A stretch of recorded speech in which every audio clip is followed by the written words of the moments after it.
Artificial intelligence for people in a hurry.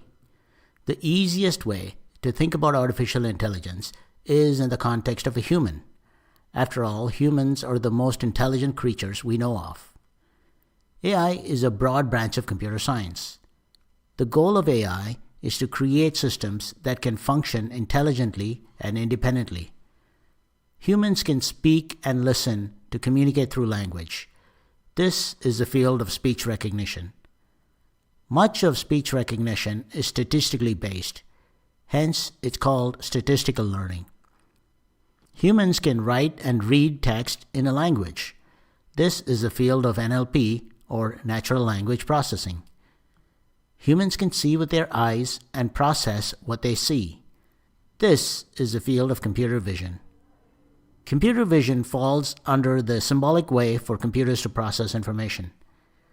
Recently, there's been another way, which I'll come to later. Humans recognize the scene around them through their eyes, which create images of that world. This field of image processing, which even though is not directly related to AI, is required for computer vision. Humans can understand their environment and move around fluidly. This is the field of robotics. Humans have the ability to see patterns, such as grouping of like objects. This is the field of pattern recognition. Machines are even better at pattern recognition because they can use more data and dimensions of data. This is the field of machine learning. Now let's talk about the human brain. The human brain is a network of neurons, and we use these to learn things. If we can replicate the structure and the function of the human brain, we might be able to get cognitive capabilities in machines. This is the field of neural networks. If these networks are more complex and deeper, and we use those to learn complex things, that is the field of deep learning.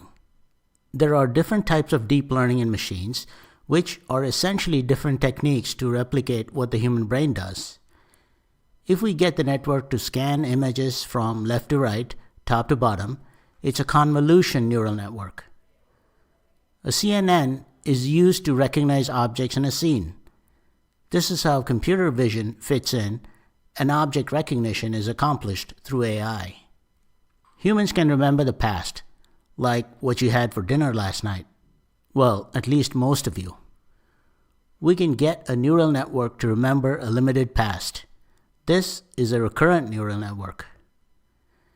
As you see, there are two ways AI works.